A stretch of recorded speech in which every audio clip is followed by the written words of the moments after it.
Hi, this is the OUKITEL C33 and I'll show you how to change lock screen wallpaper on this device. So first open this settings app, then tap to the wallpaper install and click to change wallpaper. You could use photos from your device gallery previously downloaded from the internet, or photos from your device gallery, or also you could use the default photos from your device. So select one from the wallpapers.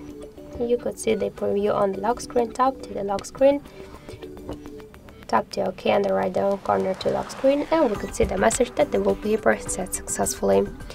So also we had one more way how we could do that. You should hold for a while home screen with your finger, then tap to wallpaper install, and by the same way click to change wallpaper.